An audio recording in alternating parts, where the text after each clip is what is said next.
Make 2026 the year you launch your business, the year you transform into an entrepreneur, founder, boss. One powerful move puts your future firmly in your hands, starting a business with Shopify. If you've got an idea you can't shake or a store you've already designed in your head, with Shopify, 2026 is when you can finally make it happen. Shopify gives you everything you need to sell online and in person. Billions of entrepreneurs have already made this leap, from household names like Gymshark to first-time businesses like Watch This. Shopify gives you all the tools to easily build your dream store. Choose from hundreds of beautiful templates that you can customize to match your brand. The setup is fast with Shopify's built-in AI tools that write product descriptions and headlines and help you edit product photos. Marketing is built in too. Create email and social campaigns that reach customers wherever they scroll. As you grow, Shopify grows with you. Handle more orders, expand to new markets, and do it all from the same dashboard. In 2026, stop waiting and start selling with Shopify.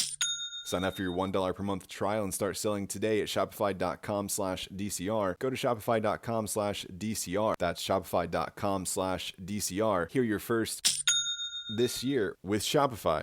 If you're like me and spend time watching crypto markets, Gemini Predictions gives you a way to trade on volatility. You can take positions on major crypto contracts directly in the Gemini app, whether markets are reacting to macro news, Fed announcements, or major market moving events. What I like is that instead of just watching price action unfold in real time, you can trade on where you think the market moves next, with contracts across Bitcoin, Ethereum, XRP, Solana, and more, plus 5-minute, 15-minute, daily, weekly, and monthly durations. You can trade the time frame and market that fits your strategy. The platform is fast, intuitive, and easy to use, with new markets available every day. Head to gemini.com/predictions to get started.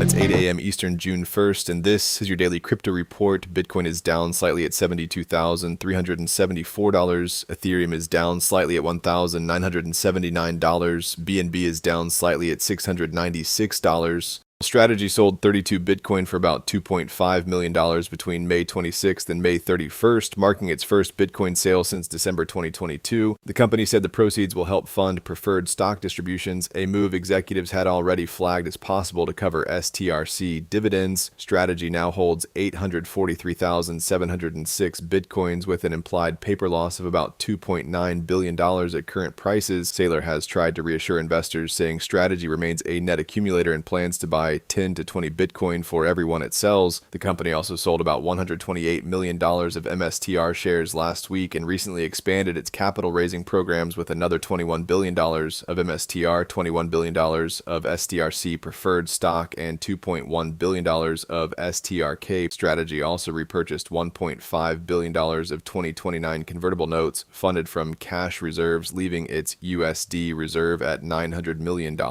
Well, Binance has launched trading in more than 7,000 United States listed stocks and ETFs for non-United States users, offering zero commission trades, fractional purchases starting at $5, and funding through key stablecoins and other digital assets. Nest Trading will arrange the share purchases, while Alpaca will handle custody, dividends, and corporate actions. Binance also announced B Stocks, a coming feature that will let users tokenize their equity holdings on BNB chain with near instant settlement and potential use in DeFi products like lending and liquidity pools. Tokenized equities saw daily volume across tokenized stocks and ETFs hitting a record $3.6 billion on May 19th, led largely by Binance and Hyperliquid. The move is Binance's biggest equity push since it shut down an earlier tokenized stock program in 2021 under regulatory pressure, and it fits Ting's broader vision of turning Binance into more of a financial super app than just a crypto exchange. Well, Gnosis co-founder and CEO Martin Koppelman confirmed an active exploit tied to Gnosis Pay's Zodiac delay module and said Gnosis will cover all user losses. The bug lets an attacker initiate transactions from safe wallets that use the affected delay module, prompting Gnosis to ask bridge validators to pause while it works to contain the damage. The issue is connected to Gnosis Pay's implementation, not Safe's core contracts, even though Gnosis Pay is built on Safe's smart wallet infrastructure. The alert also comes just days after a separate $3.2 million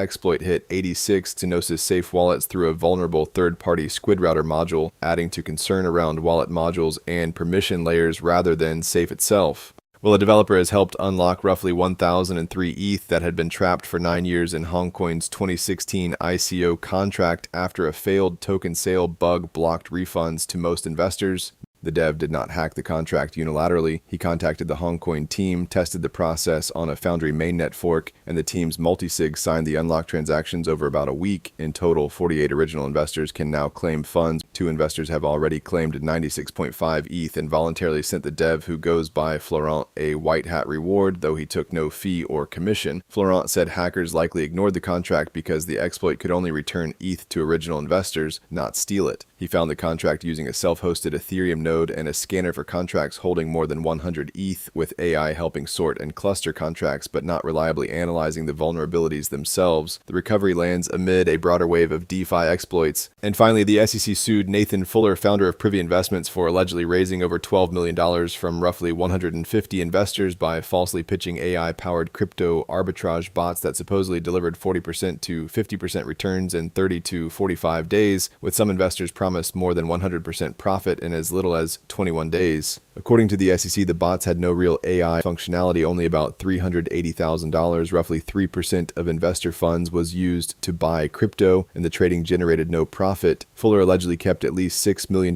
for himself, spending on a house, gambling, trading cards, travel, and a Jeep, while using about $5 million to pay earlier investors in Ponzi-like fashion. The SEC says he also fabricated investor protections, falsely claiming Texas money transmitter licensing, FDIC insurance, a surety bond, and professional liability coverage, even inventing an insurer and altering a real insurance certificate. When withdrawals mounted in June 2024, Fuller allegedly created a fake audit firm called Blockchain Audit Solutions and used ChatGPT to draft a bogus letter telling investors their accounts had been moved and required KYC checks before payouts. The case follows a Texas bankruptcy court denying Fuller discharge on more than $12 million in debt after he admitted Privy was a Ponzi scheme and fabricated documents. The SEC is seeking injunctions, disgorgement interest, penalties, and a bar from future securities offerings, making this another example of fake AI branding being bolted onto guaranteed return crypto fraud. That's all for us today. Visit us at dailycryptoreport.io and listen to us everywhere else you podcast under